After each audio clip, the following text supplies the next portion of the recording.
गांव के सादा माहौल में जहां गंगा का किनारा और मंदिर की घंटियां फजा को रूहानी बनाती है, बाबा रामदास रोजाना राधा के घर भीख मांगने जाते हैं। यह एक दिन उस वक्त बदलता है जब राधा घर में अकेली होने पर बाबा को अंदर बुलाती है और उनके बीच परजोश मोहब्बत का आगाज होता है।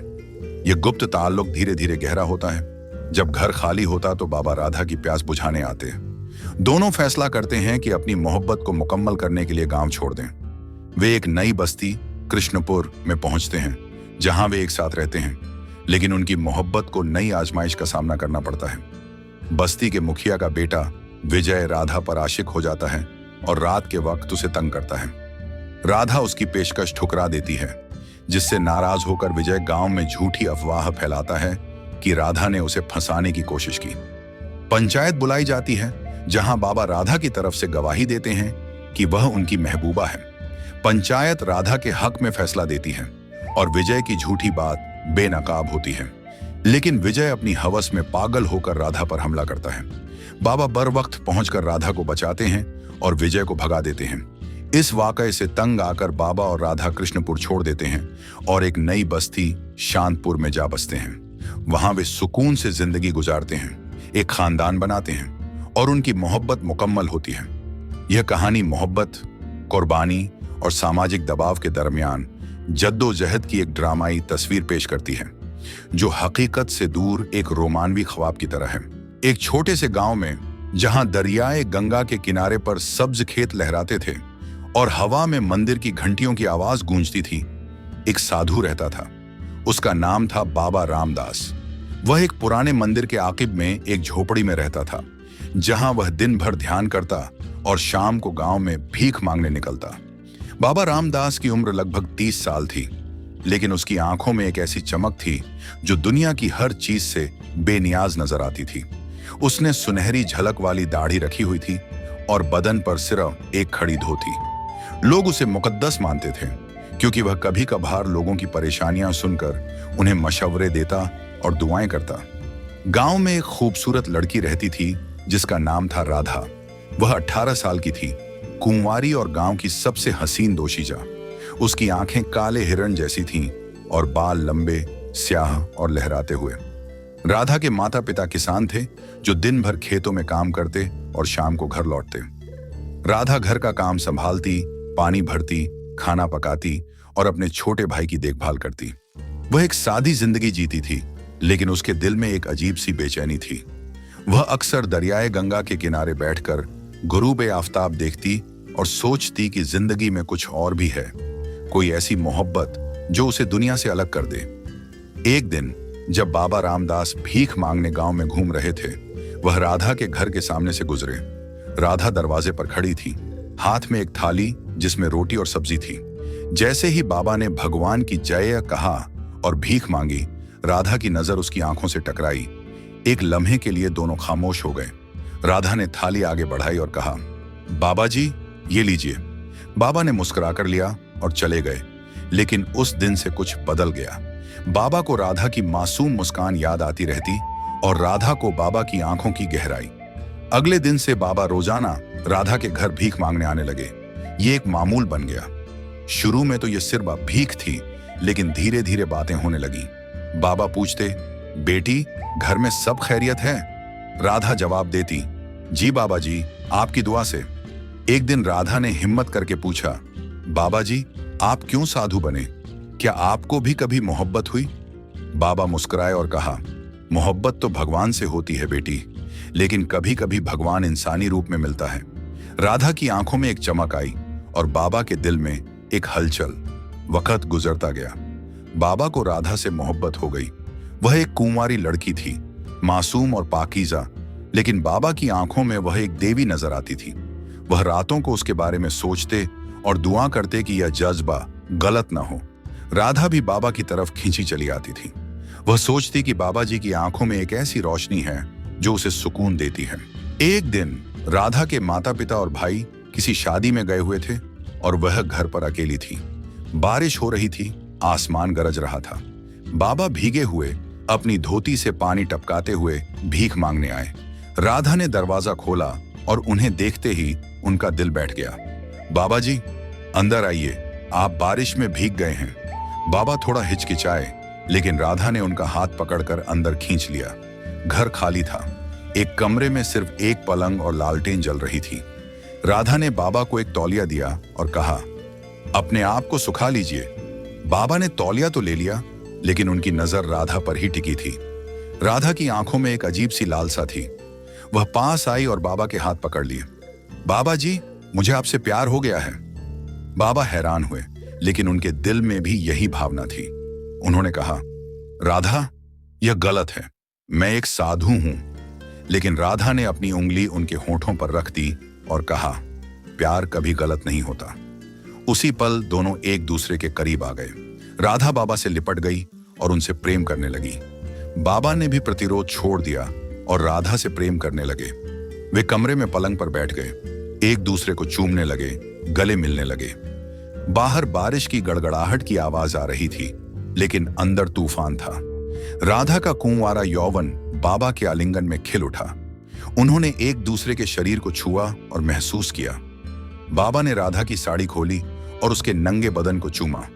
राधा ने बाबा की धोती उतार दी और खुद को उनकी शक्तिशाली बाहों में सौंप दिया। वे एक दूसरे में विलीन हो गए, मानो दो आत्माएं एक हो गई हों। यह उनका पहला मिलन था, जोशीला और गहन। राधा की प्यास बुझ गई, बाबा का अकेलापन दूर हो गया। उसके बाद धीरे धीरे जब घर खाली होता, बाबा आते। वे भीख मांगने के बहाने आते, लेकिन अंदर जाकर राधा के आलिंगन में खो जाते। राधा कहती, बाबा जी, आप मेरी जान हैं। बाबा जवाब देते, राधा, तुम मेरी देवी हो। वे घंटों साथ बिताते, प्रेम करते, बातें करते। बाबा राधा को भगवान की कहानियां सुनाते, राधा गांव की गपशप बाबा को सुनाती। लेकिन यह एक राज था, किसी को पता नहीं था। गांव वालों को लगता था कि बाबा सिर्फ भीख मांगने आते हैं। एक दिन जब वे एक दूसरे की बाहों में लेटे थे, राधा बोली, बाबा जी, हमारा प्यार यहीं छिपा रहेगा। हमें यह गांव छोड़ देना चाहिए। बाबा ने सोचा और कहा, ठीक है, हम चलते हैं, एक नई जगह जहां हम आजाद हों। उन्होंने मन बना लिया था। बाबा रामदास और राधा ने गांव छोड़ने का फैसला कर लिया था। यह आसान नहीं था। राधा के माता पिता को बताना तो पड़ेगा, लेकिन वह उन्हें कैसे बताती? उसने एक रात चुपके से घर से निकलने की योजना बनाई। बाबा ने कहा, राधा, तुम अपने माता पिता के लिए एक चिट्ठी छोड़ जाओ। उन्हें बता देना कि तुम खुश हो, लेकिन तुम यहां नहीं रह सकती। राधा ने आंखों में आंसू लिए सिर हिलाया। वह जानती थी कि यह कदम उसकी जिंदगी बदल देगा। रात का समय था, चांद आसमान में चमक रहा था। राधा ने अपना सामान एक छोटे से थैले में भरा, कुछ कपड़े, कुछ गहने जो उसकी मां ने उसे दिए थे। वह चुपके से घर से निकली और गंगा नदी के किनारे पहुंची, जहां बाबा इंतजार कर रहे थे। बाबा ने उसे गले लगाया और कहा, अब हम आजाद हैं। वे गांव की सीमा पार करते हुए चल पड़े। वे सारी रात जंगलों से होते हुए नदियों को पार करते हुए चले। बाबा ने राधा का हाथ थाम रखा था, उसे डरने नहीं दिया। राधा कहती, बाबा जी, मुझे डर लग रहा है।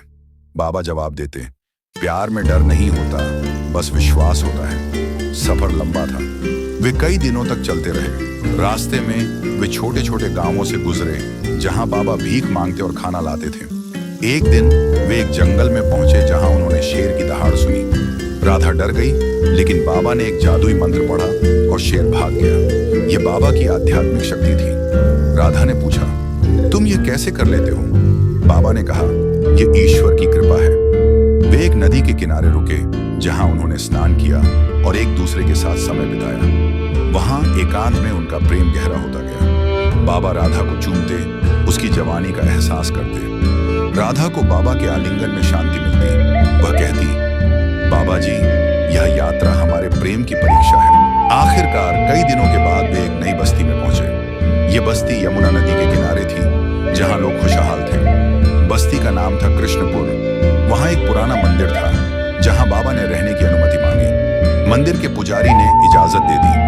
बाबा और राधा एक छोटी सी झोपड़ी में रहने लगे। गांव वालों से कहा गया कि राधा बाबा की शिष्या है। लोग इस पर विश्वास कर लेते, क्योंकि बाबा के रूप से लगता था कि वे सचमुच पवित्र हैं। नई बस्ती में जीवन शुरू हुआ।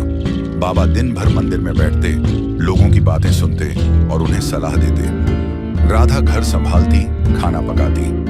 रात को जब सब सो जाते, दोनों एक दूसरे के करीब होते। राधा बाबा से कहती, बाबा जी, यहाँ हमारी मोहब्बत पूरी हो जाएगी। मगर तकदीर ने कुछ और ही लिख रखा था। बस्ती के मुखिया का बेटा था विजय। वह जवान, खूबसूरत और अमीर था। एक दिन वह मंदिर आया और उसकी नजर राधा पर पड़ी। राधा की सुंदरता ने उसे बेचैन कर दिया। उसने सोचा कि यह लड़की उसी की होनी चाहिए। वह रोज मंदिर आने लगा और राधा से बात करने की कोशिश करता। राधा उसे नजरअंदाज कर देती, लेकिन विजय की आंखों में हवस साफ झलकती थी। एक रात जब बाबा मंदिर में ध्यान में लीन थे, विजय चुपके से झोंपड़ी में पहुंचा। राधा अकेली थी। विजय ने कहा, राधा, तुम बहुत सुंदर हो, मेरे साथ रहो, मैं तुम्हारी हर ख्वाहिश पूरी करूंगा। दौलत, गहने, सब कुछ मिलेगा। राधा ने गुस्से से जवाब दिया, यहाँ से निकल जाओ, मैं बाबा जी से मोहब्बत करती हूँ, तुम्हारे साथ कभी नहीं। विजय हैरान रह गया, मगर वहां से चला गया। लेकिन वह मुखिया का बेटा था और उसे यह इनकार बर्दाश्त न हुआ। अगले ही दिन उसने गांव में झूठी अफवाह फैला दी कि राधा ने उसे बहकाने की कोशिश की, उसे अपने जाल में फंसाना चाहा। गांव वाले दंग रह गए। मुखिया ने तुरंत पंचायत बुला ली। बस्ती की छत पर पंचायत बैठी। गांव के बुजुर्ग, मुखिया और लोग इकट्ठा हुए थे। विजय खड़ा था, उसके चेहरे पर झूठा गुस्सा था। राधा और बाबा को बुलाया गया। राधा डरी हुई थी, लेकिन बाबा ने उसका हाथ पकड़ लिया और कहा, सत्य की हमेशा जीत होती है। मुखिया ने पूछा, विजय, क्या हुआ? विजय बोला, इस लड़की ने मुझे फोन करके कहा था कि वह मेरे साथ रात बिताएगी। जब मैंने मना कर दिया तो उसने यह अफवाह फैलानी शुरू कर दी। लोग चिल्लाने लगे। राधा ने आंखों में आंसू भरकर कहा, यह झूठ है, वह खुद आकर मुझे परेशान कर रहा था। मैं बाबा जी की शिष्या हूं। पंचायत ने बाबा से पूछा, बाबा जी, आप क्या कहते हैं? बाबा खड़े हुए और बोले, यह लड़की मेरी प्रेमिका है, हम एक दूसरे से प्यार करते हैं, यह कभी विश्वासघात नहीं कर सकती। विजय झूठ बोल रहा है। लोग हैरान थे, एक साधु और एक लड़की का प्रेम। लेकिन बाबा की आंखों में सच्चाई थी। पंचायत में बहस हुई। एक बुजुर्ग ने कहा, बाबा जी की बात सच लगती है, विजय का चरित्र ठीक नहीं है। दूसरे ने इसका समर्थन किया। अंत में यह निर्णय हुआ कि राधा सच कह रही थी, विजय झूठ बोल रहा था। मुखिया ने अपने बेटे को डांटा, लेकिन वह मन ही मन क्रोधित था। विजय यह निर्णय सहन नहीं कर सका। वह दिन रात बेचैन रहता। राधा की सुंदरता उसे पागल कर रही थी। वह सोचता, यह मेरी होगी। वह चुपके से राधा पर नजर रखता, उसे देखता। राधा बाबा से कहती, बाबा जी, मुझे डर लग रहा है। बाबा कहते, मैं तुम्हारे साथ हूं। अब गांव में लोग बाबा और राधा के प्रेम की चर्चा करने लगे। कुछ समर्थन करते, कुछ विरोध करते, लेकिन वे अपनी अपनी जिंदगी जी रहे थे। एक दिन विजय ने एक योजना बनाई। वह रात में झोपड़ी में घुस गया। राधा अकेली थी, बाबा मंदिर में थे। विजय ने राधा को पकड़ लिया और कहा, अब तुम मेरी हो। राधा चीखी, लेकिन विजय ने उसके मुंह पर हाथ रख दिया। वह उसकी इज्जत पर वार करने लगा, उसकी साड़ी फाड़ने की कोशिश करने लगा। राधा विरोध कर रही थी, आंसू बहा रही थी। अचानक बाबा आ गए। विजय को देखते ही वे क्रोध से भर गए। बाबा ने विजय को एक जोरदार मुक्का मारा और उसे भगा दिया। विजय भाग गया, लेकिन घायल हो गया। राधा बाबा की गोद में रो रही थी। बाबा बोले, हम अब यहां नहीं रह सकते। बाबा और राधा उस घटना से तंग आ गए। उन्होंने बस्ती छोड़ने का फैसला कर लिया। अगली सुबह वे अपना सामान बांधकर निकल पड़े। गांव वालों ने देखा, मगर किसी ने रोका नहीं। विजय अपने घर में पड़ा था, गुस्से से भरा। मुखिया ने बेटे को देखा और सोचा कि यह सब उसी की गलती है। बाबा और राधा पैदल चले एक नई जगह की ओर। सफर में वे एक पहाड़ी क्षेत्र से गुजरे जहां खूबसूरत झरने थे। वहां वे ठहरे और एक दूसरे के साथ समय बिताया। बाबा राधा को प्यार करते, बीते दुख भुलाने की कोशिश करते। राधा ने कहा, बाबा जी, अब हम कहां जाएंगे? बाबा ने उत्तर दिया, जहां सुकून हो। आखिरकार वे एक छोटी सी बस्ती पहुंचे, जहां लोग बहुत साधारण थे। बस्ती का नाम था शांतपुर। वहां जंगल के किनारे एक झोंपड़ी मिली। बाबा ने वहीं ठिकाना बना लिया। लोग बाबा को पवित्र मानते और राधा को उनकी पत्नी। वहां किसी ने सवाल नहीं किया। बाबा दिन भर लोगों की मदद करते और राधा घर संभालती। रात को दोनों एक दूसरे की बाहों में सुकून पाते। उनकी मोहब्बत अब पूरी हो चुकी थी। उन्होंने बच्चे पैदा किए, एक परिवार बसाया। साल बीतते गए और वे खुशहाल जीवन जीते रहे।